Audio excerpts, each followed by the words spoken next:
Air ইন্ডিয়ার বিমানে ফের যান্ত্রিক ত্রুটি। সান ফ্রান্সিসকো থেকে কলকাতা হয়ে মুম্বাই যাচ্ছিল AI-180 বিমান। বিমানের বাঁ দিকের ইঞ্জিনের যান্ত্রিক ত্রুটি।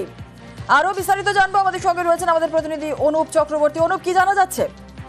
তো আবারও এয়ার ইন্ডিয়ার বিমানের যান্ত্রিক ত্রুটি এবং বড়সড় দুর্ঘটনা থেকে রক্ষা, এমনটাই বলা চলে। কারণ এই বিমানটি একেবারে AI-180 সান ফ্রান্সিসকো বিমানটি কিন্তু একেবারে রওনা দিয়েছিল ভায়া কলকাতা হয়ে কিন্তু মুম্বাইয়ের উদ্দেশ্যে এই বিমানটি রওনা দেওয়ার কথা ছিল। এবং বিমানের 211 জন যেমন যাত্রী ছিল, তার পাশাপাশি 15 জন কেবিন ক্রু ছিল। বিমান যখন একেবারে কলকাতায় অবতরণ করে সেই সময় কিন্তু একেবারে পাইলট এটিসিকে গোটা বিষয়টি জানায় বাঁ দিকের ইঞ্জিনের যান্ত্রিক ত্রুটি রয়েছে, গোলযোগ রয়েছে।